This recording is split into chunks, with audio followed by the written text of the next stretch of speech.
حسام حسن يا جماعة يتسبب في إغضاب ناصر ماهر. ومش ناصر ماهر بس، خلينا نقول إن قائمة المنتخب أعلنت.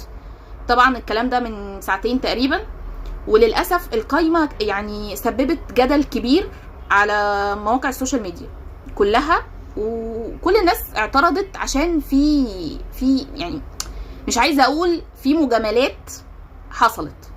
طيب خلينا نبدأ من الأول ونركن ناصر ماهر دلوقتي وهنتكلم عنه برضه. أولا يا جماعة في مركز حراسة المرمى، تمام؟ خلينا نبدأ من الأول بقى. طيب حضرتك أخدت الشناوي، جميل جدا، والله ما هعترض ومحدش هيعترض، شفت أنا فير أهو. طيب ممكن نعرف حضرتك خدت مصطفى شوبير بناء على إيه؟ هل هو بيلعب؟ أنا دلوقتي مش بقيم موهبته خالص، أنا مش جاية أصلا أناقش موهبة حد دلوقتي، أنا جاية أتكلم في يعني مبادئ كده